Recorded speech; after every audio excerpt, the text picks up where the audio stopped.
Bon matin à tous. Vous avez vu le beau soleil dehors? Moi, je l'ai vu en m'en venant, puis ça m'a donné le goût de chanter.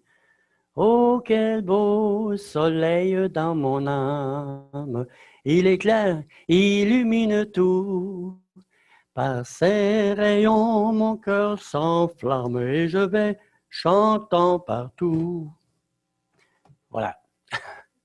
Alors, ce matin, je vais continuer ce que j'avais déjà commencé. Avec le thème « L'admirable dessein de l'Éternel Dieu et la restauration de toutes choses par le Fils ». Le titre du message ce matin, c'est « La semence de la femme ». Alors, j'avais toujours pris et prends toujours le même point de départ dans Genèse 3,15 où il est dit « Je mettrai inimitié entre toi et la femme, entre ta semence et sa semence. Elle te brisera la tête et tu lui briseras le talon. » Mercredi, on a une réunion de prière, bien sûr, et puis avec la fin de Ruth. Et puis, Odette a partagé quelque chose qui m'a donné le goût de la reprendre, avec sa permission. C'est l'image d'un canevas, de la broderie. Alors, quand on brode, avec un dessin, on brode avec toutes sortes de fils, toutes sortes de couleurs. Quand c'est terminé, c'est très, très beau. Mais quand on le tourne de l'autre côté, il y a beaucoup de travail qui s'est fait. Et puis, des fois, ça fait peur, c'est épouvantable. Mais on revient devant, c'est une très belle image. De même, dans la parole de Dieu et le développement de l'histoire, les premières pages de la Bible annoncent le Rédempteur qui viendra restaurer toutes choses. Alors que dans les dernières pages, nous voyons le résultat glorieux de sa venue et de son travail. Mais entre-temps, nous découvrons dans les pages de la Bible entière tout le chemin parcouru, les actions, les voies, les pensées de Dieu, le Créateur et le Rédempteur. Alors ce matin, laissons-nous émerveiller par la sagesse infinie de Dieu. Jésus interrogea les disciples un jour en un certain lieu de Césarée de Philippe. « Qui dites-vous que je suis, moi, le Fils de l'homme? » Ils ont répondu. Certains disent que tu es, le prophète, tu es Jean-Baptiste et d'autres. Mais vous, leur demandait-il, qui dites-vous que je suis aux disciples? On sait la réponse de l'apôtre Pierre. Tu es le Fils de Dieu. Maintenant, et vous, je vous demande, présentement, qui dites-vous qu'il soit? Jésus-Christ. Alors, sondant les Écritures à la découverte du trésor méconnu, nous chercherons à répondre à cette question importante au sujet de la personne la plus essentielle, le bien-aimé du Père, celui en qui il a mis toute son affection, celui sur qui repose la destinée de l'homme, notre destinée. À remarquer, dans les écrivains du Nouveau Testament font souvent référence, ou toujours référence à l'Ancien Testament, dans lequel ils puisent leur inspiration pour appuyer leur enseignement sur la personne et les œuvres de Jésus-Christ. Et le fait qu'il soit venu et qu'il reviendra. Car toutes les Écritures sont inspirées de Dieu.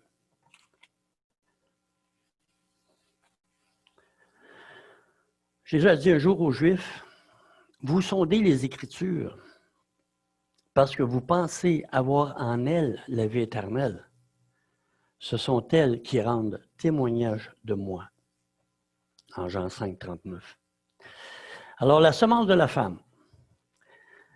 La semence de la femme, selon la révélation progressive de la parole de Dieu, passe par Adam, 7, le chapitre 4 de Genèse parle de Caïn et Abel. Maintenant, le chapitre 5 commence avec la génération d'Adam. Adam engendra Seth. Seth, c'est l'autre fils d'Adam, celui par lequel va venir la descendance promise à Ève. Alors, par Adam, il y a Seth. Après Seth, on voit Abraham. Si on fait le parcours rapidement dans les Écritures, après Abraham, Isaac, Jacob. Ensuite, il y a Judas. Judas, ensuite, c'est David, le roi David, jusqu'à l'enfant Dieu, Emmanuel, qui naîtra de la jeune fille vierge. Myriam, fiancée à Joseph, descendant lui aussi du roi David.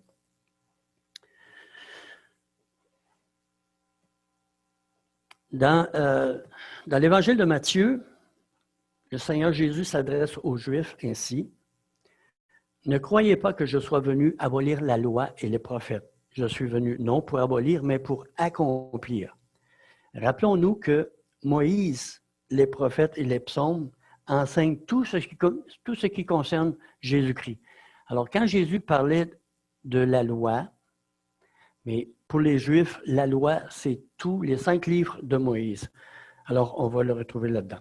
Alors, on se rappelle que Moïse, les prophètes et les psaumes enseignent tout ce qui concerne Jésus-Christ. On retrouve ça. Jésus lui-même le dit aux disciples d'Emmaüs. Or, la vie éternelle, c'est qu'ils te connaissent, toi, le seul vrai Dieu, et celui que tu as envoyé, Jésus-Christ. L'apôtre Jean a écrit ceci dans la première épître, dans 1 Jean 1, 1 à 4. Ce qui était dès le commencement, ce que nous avons entendu, ce que nous avons vu de nos yeux, ce que nous avons contemplé et que nos mains ont touché, concernant la parole de vie, et la vie a été manifestée, et nous avons vu, et nous déclarons, et nous annonçons la vie éternelle qui était auprès du Père et qui nous a été manifestée. Ce que nous avons vu et entendu, nous vous l'annonçons afin que vous aussi ayez communion avec nous. Or, notre communion est avec le Père et avec son Fils Jésus-Christ. Et nous écrivons ces choses afin que votre joie soit parfaite ou que votre joie soit accomplie. Une application à ce petit passage des Écritures, c'est que c'est d'avoir foi en lui, en celui qui est de la semence du Fils. On va voir plus clairement tantôt. Parce qu'il y a communion avec Dieu et avec son Fils Jésus-Christ. Et par conséquent avec Jean, l'apôtre, avec les apôtres et tous les enfants de Dieu, et que cette communion qui n'existe pas sans Christ, mais elle devienne pour nous une joie parfaite et accomplie. Bon, alors, comment pouvons-nous le connaître et le voir aujourd'hui? Pour le connaître et le voir, nous qui ne l'avons pas encore vu de nos yeux, comme Jean vient de le dire, lui, eux, l'ont vu, ils l'ont même touché. Alors, comment qu'on peut voir? Mais rien de mieux que nous référer à la parole de Dieu, bien sûr, la Bible. Et j'ai dit tantôt que les écrivains du Nouveau Testament faisaient souvent et même toujours référence à l'Ancien Testament dans lequel ils ont trouvé une inspiration, l'inspiration de Dieu dans les Écritures. Alors, l'Ancien Testament qui annonçait le Messie d'Israël et le Sauveur du monde Et le Nouveau Testament nous le fait voir dans son humanité, dans sa divinité, dans toute sa gloire. Dieu, homme. Dieu fait homme, le Seigneur Jésus. Alors, nous trouvons dans les Écritures, dans Moïse, la loi, les prophètes et les psaumes, plusieurs qualificatifs concernant la semence d'Ève. Qu'a-t-il écrit de lui? Il y a quelqu'un, je pense, qui s'en vient.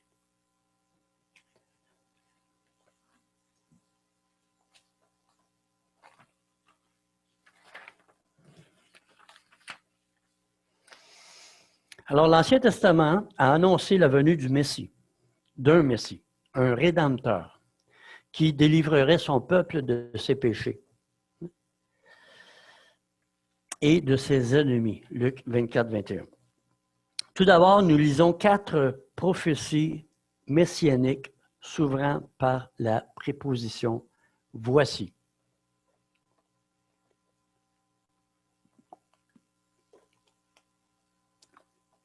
J'ai donné ici les grandes lignes de quelques passages, les grandes lignes, mais on n'a pas le temps aujourd'hui de voir leur implication et leur application. C'est ce que nous ferons une autre fois, la prochaine fois. Premièrement, voici. Le premier voici se trouve dans Zacharie chapitre 9, verset 9, où il est écrit « Sois transportée d'allégresse, fille de Sion. Pousse des cris de joie, fille de Jérusalem. Voici ton roi vient. Il est juste et victorieux. Il est humble et monté sur un âne. Sur un âne, le petit d'une ânesse. » C'est repris dans le chapitre 21 de Matthieu, 1 à 5. On ne le lira pas, on vient d'en lire. Alors, sois transporté d'allégresse. Ton roi vient. Le deuxième, voici. Voici mon serviteur. Ésaïe 42, verset 1. Voici mon serviteur que je soutiendrai, mon élu, en qui mon âme prend plaisir. J'ai mis mon esprit sur lui et il annoncera la justice aux nations. Il y a un autre passage qu'on pourrait lire, c'est dans Ésaïe 49. Luc, je ne te l'ai pas donné. J'ai décidé de le prendre. Ésaïe chapitre 49, c'est proche du chapitre 53 où on voit le serviteur qui donne sa vie. Alors, chapitre 49, les 7 premiers versets, qu'est-ce qu'il dit? Il, écoutez-moi, peuple lointain, soyez attentifs. L'Éternel m'a appelé dès ma naissance. Il m'a nommé dès la sortie des entrailles maternelles. Il a rendu ma bouche semblable à un glaive tranchant. Il m'a couvert de l'ombre de sa main. Il a fait de moi une flèche aiguë. Il m'a caché dans son carquois. Il m'a dit, tu es mon serviteur, Israël, en qui je me glorifierai. Bien sûr, il parle du Seigneur Jésus là-dedans, même s'il dit Israël. Alors, Israël est quand même, plus tard, on va voir dans l'Évangile, dans un des évangiles, le Seigneur qui donne une parabole. Non, il ne parle pas d'une parabole, excusez. Jean 15, dans Jean 15, où Israël était une vigne de l'Éternel. Maintenant, Jésus parle, il dit, « Je suis le vrai cep, la vraie vigne. » Et moi, j'ai dit, c'est en vain que j'ai travaillé. C'est pour le vide et le néant que j'ai consumé ma force. Mais mon droit est auprès de l'Éternel et ma récompense auprès de mon Dieu. Maintenant, l'Éternel parle, lui qui m'a formé dès ma naissance, pour être son serviteur, pour ramener à lui Jacob et Israël encore dispersés. Car je suis honoré aux yeux de l'Éternel, et mon Dieu est ma force. Il dit, c'est peu que tu sois mon serviteur pour relever les tribus de Jacob et pour amener les restes d'Israël. Je t'établis pour être la lumière des nations. Qui est la lumière des nations? C'est Jésus-Christ, personne d'autre. Pour porter mon nom jusqu'aux extrémités de la terre. Ainsi parle l'Éternel, le Rédempteur, le Saint d'Israël, à celui qu'on méprise, qui est en horreur au peuple, à l'esclave des puissants, des rois le verront, ils se lèveront, des princes, et ils se prosterneront à cause de l'Éternel qui est fidèle, du Saint d'Israël qui t'a choisi. Le serviteur de l'Éternel. Le troisième, voici.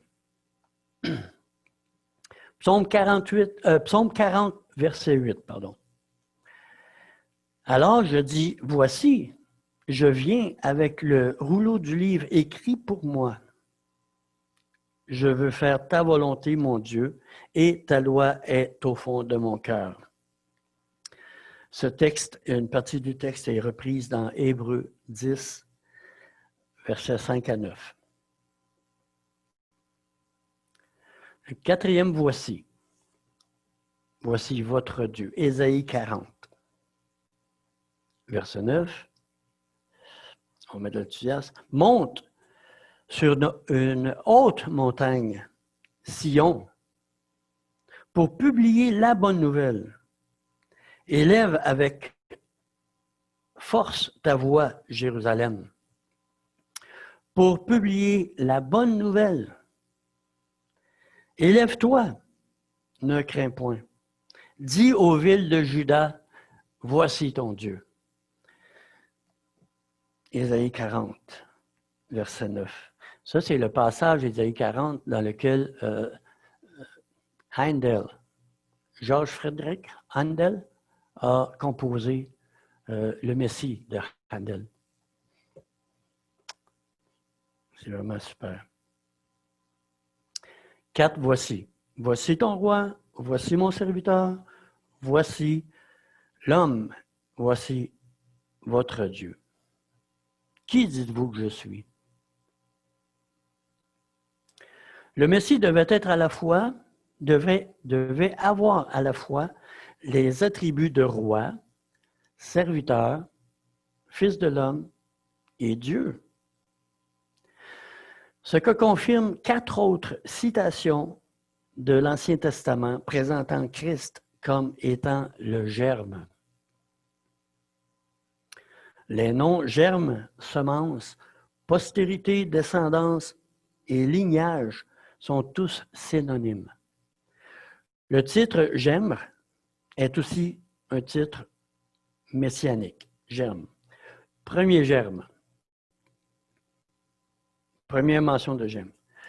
Je susciterai à David, le roi, un germe juste. Jérémie 23, 5 et 6. Voici, les jours viennent, dit l'Éternel, où je susciterai à David un germe juste. Il régnera en roi et prospérera. Il pratiquera la justice et l'équité dans le pays. En son temps, Juda sera sauvé, Israël aura la sécurité dans sa demeure. Et voici le nom dont on l'appellera, l'Éternel, notre justice. Le premier germe. Deuxième germe, la deuxième mention. Mon serviteur, le germe. En Zacharie 3, verset 8b, le Seigneur lui-même dit, « Voici, je ferai venir mon serviteur, le germe. » Troisième mention, germe, un homme dont le nom est Germe. pas si vous remarquez, là, mais tu sais, comme mon beau-frère, Dieu a de la suite dans ses idées.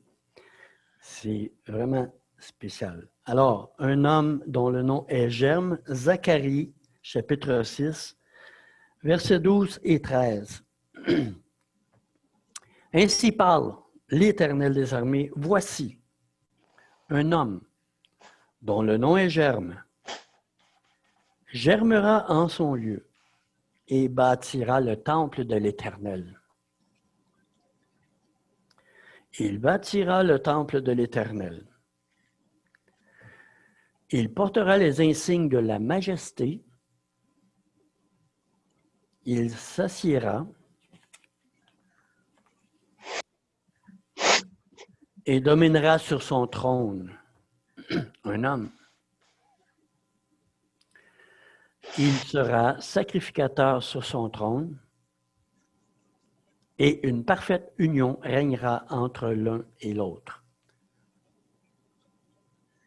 Roi et sacrificateur.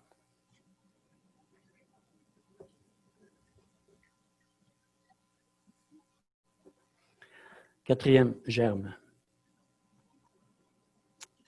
Le germe de l'Éternel. Ésaïe chapitre 4, verset 2. En ce temps-là, le germe de l'Éternel aura de la magnificence et de la gloire, et le fruit du pays aura de l'éclat et de la beauté pour les réchappés d'Israël. Il y a des textes, il y a des passages là-dedans qui annoncent la première venue et la deuxième venue du Messie, le Fils de Dieu. Donc, ici, c'est sûrement la deuxième venue, parce qu'à la première venue, il a été rejeté et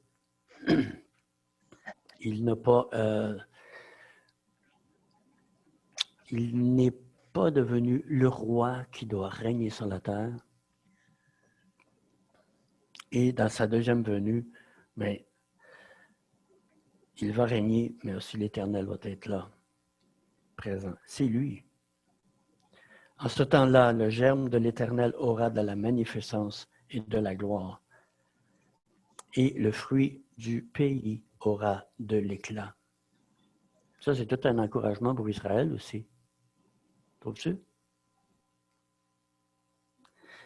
Et puis, c'est tout un encouragement aussi pour nous qui entendons ces paroles-là que le Seigneur lui-même a prononcées et qui vont s'accomplir en leur temps.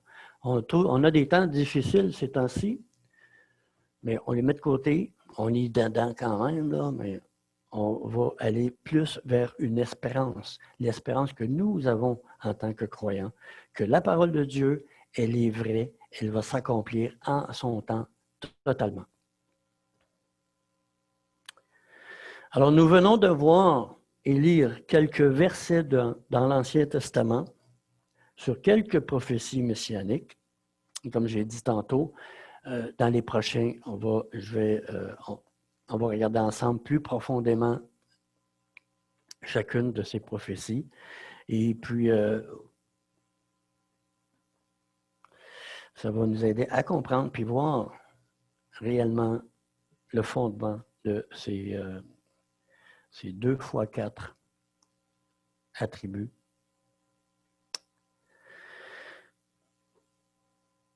Alors, on vient de voir rapidement quelques prophéties messianiques qui commencent par « voici » et sur le nom de Germe. Maintenant, dans le Nouveau Testament, ça va plus vite que je prévu ce matin. Alors, pour terminer ce matin, on va passer dans le Nouveau Testament. Et comme j'ai dit plus haut, les prochains enseignements, on va les approfondir. Qu'est-ce qu'il y a dans le Nouveau Testament? Oh, merveille! Combien d'évangiles? Pourquoi il n'y a pas 5, 6, 3 évangiles? Voici que dans les 4 évangiles, nous le retrouvons présenté dans ses attributs propres à chacun des évangiles, qui, rappelons-le, signifie quoi? Les évangiles, bonne nouvelle. Bonne nouvelle, celui dont il est prophétisé dans la loi, Moïse, les psaumes et les prophètes. Voici, il est venu. Et s'est présenté au peuple hébreu pendant environ 3 ans.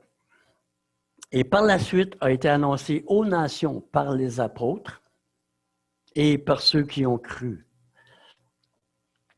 selon l'ordre que le Seigneur leur avait donné dans Actes 1, verset 8. Maintenant, quels sont ces attributs qu'on retrouve dans les 4 évangiles? La première, l'évangile de Matthieu parle du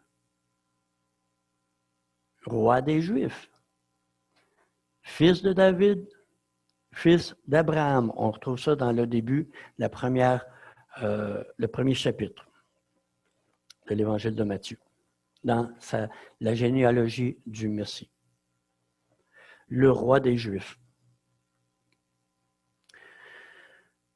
Le deuxième évangile, c'est le serviteur, le parfait serviteur, obéissant jusqu'à la mort de la croix. Faire remarquer, dans l'évangile de Matthieu, dans l'évangile de Luc, il y a la généalogie du Seigneur, mais il n'y en a pas dans Marc. Le serviteur, l'esclave. Parce que dans ce temps-là, les esclaves valaient quoi? C'était pas important. Leur généalogie, d'où ils venaient. Pas grave, c'est un esclave, c'est un serviteur. Alors, l'évangile de Marc, c'est le parfait serviteur, obéissant jusqu'à la mort sur la croix. Le troisième évangile, Fils de l'homme, voici l'homme. Homme parmi les hommes, conçu miraculeusement par le Saint-Esprit dans le sein de jeune fille vierge, Myriam. Voici l'homme. Le quatrième évangile, maintenant. Le Fils de Dieu. Quatrième évangile met un accent sur le Fils de Dieu. Au commencement était la parole était avec Dieu, la parole était Dieu. Alors, c'est encore toujours un parallèle avec ce qu'on a vu tantôt. Voici ton roi, voici mon serviteur, voici l'homme, voici votre Dieu. Et le germe que Dieu va susciter à David, le roi, le serviteur, mon serviteur, le germe, un homme dont le nom est Germe, et le germe de l'Éternel. On retrouve dans les 4 évangiles Matthieu le roi, Marc le serviteur, Luc, fils de l'homme, Jean, fils de Dieu. Jean introduit comme étant Dieu, l'introduit comme étant Dieu en qui nous devons croire pour avoir la vie éternelle. Ma fille m'a déjà demandé, elle dit, pourquoi pas, il y a d'autres évangiles, l'évangile d'un tel, l'évangile de tel, on a déjà même entendu ça, même ça dans certains journaux, quelque chose. L'évangile de Judas, l'évangile de choses, là. Pourquoi seulement 4 évangiles? L'inspiration divine. Hein?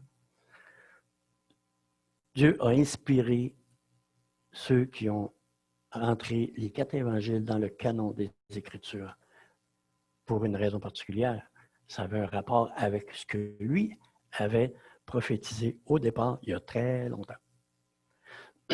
Maintenant, je ne vous parlerai pas du tabernacle, parce que dans le tabernacle est aussi une image, un type de Christ, Le tabernacle, si on veut ouvrir les yeux et être attentif, crie le Messie. Ça crie le Messie, ça crie Jésus-Christ en le redécouvrant encore dans le Nouveau Testament. Écoutez bien. Dans le tabernacle, on retrouve encore 4.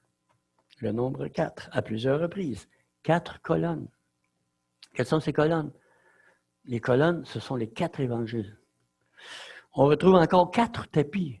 C'est quoi les tapis qu'on retrouve? Bien, celle du dessus, qui est pas belle, qui est ordinaire, qui fait un petit peu beaucoup dur, qui était la vue la première fois, c'est sur laquelle les yeux de tous les passants posaient les regards.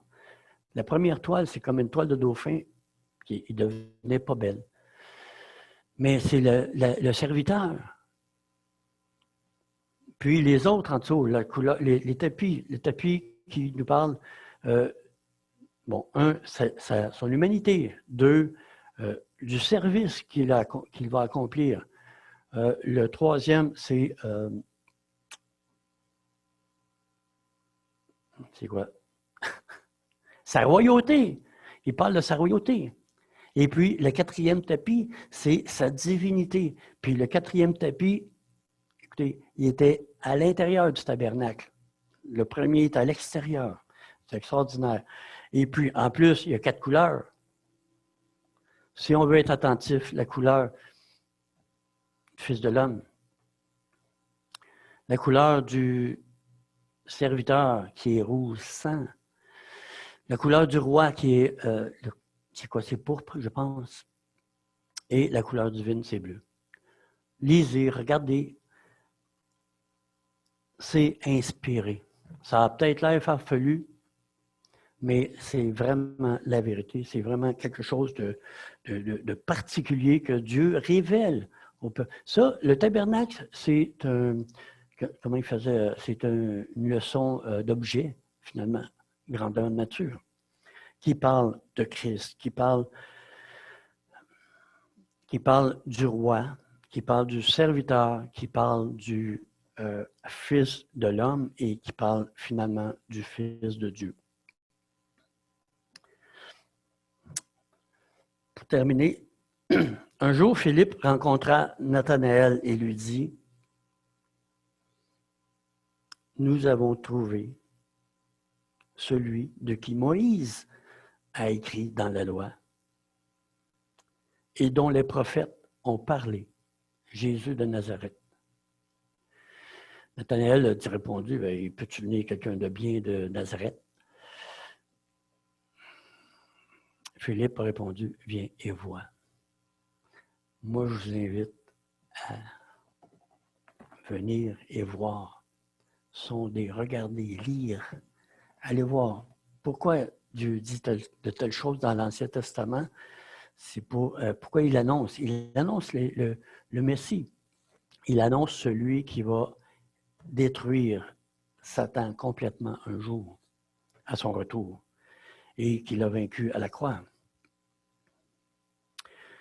Le Nouveau Testament enseigne qu'il est venu. Les premières pages de la Bible parlent du Sauveur à venir, du Rédempteur à venir. La dernière parle de son jour glorieux. Le livre de l'Apocalypse, c'est la révélation au monde, à tout le monde, du Fils de Dieu comme étant réellement celui qui était annoncé comme le roi, le serviteur, le Fils de l'homme. Il y a un homme dans le ciel, hein, dans son corps, et Dieu lui-même qui revient bientôt. Et maintenant, toi, comme Philippe et les apôtres, l'as-tu trouvé? Celui dont il est écrit dans la loi et les prophètes. L'as-tu invité dans ta vie? L'as-tu reçu pour être son sauveur, ton roi? Tu peux le faire maintenant, invite-le. Paul dit, crois au Seigneur Jésus et tu seras sauvé. Celui dont toutes les Écritures ont parlé.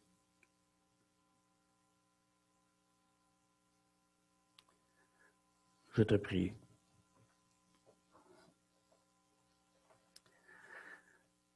Si tu veux le recevoir, fais avec moi cette prière aussi. Seigneur Jésus, j'ai été longtemps à ne pas porter attention sur toi. Souvent, j'ai été même à l'école du dimanche. J'ai appris des versets. Je m'efforce d'être une bonne personne. Mais ce n'est pas suffisant.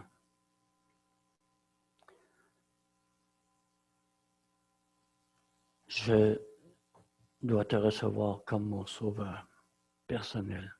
Viens dans ma vie. Glorifie ton nom. Manifeste-toi dans mon cœur pour qu'un jour je puisse chanter quel beau soleil dans mon âme. Parce que tu illumines tout. Ma vie, tout ce qui est autour de moi, même si c'est des temps difficiles, je me confie en toi pour le salut. Père, on veut te remercier aussi, surtout pour ta parole qui nous parle du fabuleux trésor. Ton trésor. Celui en qui tu as mis toute ton affection. Tu l'as annoncé des siècles avant sa venue à un peuple, à un monde qui avait besoin de toi. Un peuple, un monde déchu. Tu nous l'as révélé en la personne de Jésus-Christ. Une personne vraie, vivante. Tu as manifesté par lui ta grandeur en guérissant du monde, en nourrissant les gens, en leur révélant que toi, tu prends soin de ta création, de ta créature. On veut te remercier ce matin pour ce qu'on a vu rapidement. Et Seigneur, aide-nous à voir encore plus profondément tout ce que tu as donné dans ta parole pour encore le voir davantage, le connaître davantage et qu'il soit vraiment accessible. Que notre foi soit seulement en lui. Même si on vit des choses terribles sur la planète, et je pense que c'est juste le commencement des douleurs. Parce qu'il va venir des jours encore plus sombres sur cette planète, jusqu'au jour où la lumière va paraître. Comme l'éclair part de l'Occident et à l'Orient, de l'Orient vers l'Occident, ainsi le Fils de l'homme va apparaître un jour. Et la terre va être délivrée complètement. Alors, merci pour ce temps précieux que tu nous as accordé, ce temps béni dans ta parole, et sois glorifié. Pas seulement dans le reste de cette assemblée, mais toujours, tous les jours de ta vie, de notre vie. En Jésus. Amen. Amen. Merci beaucoup. Puis la prochaine fois, on va regarder un petit peu plus près ces éléments séparément concernant le Christ dans les Écritures. Merci pour votre attention.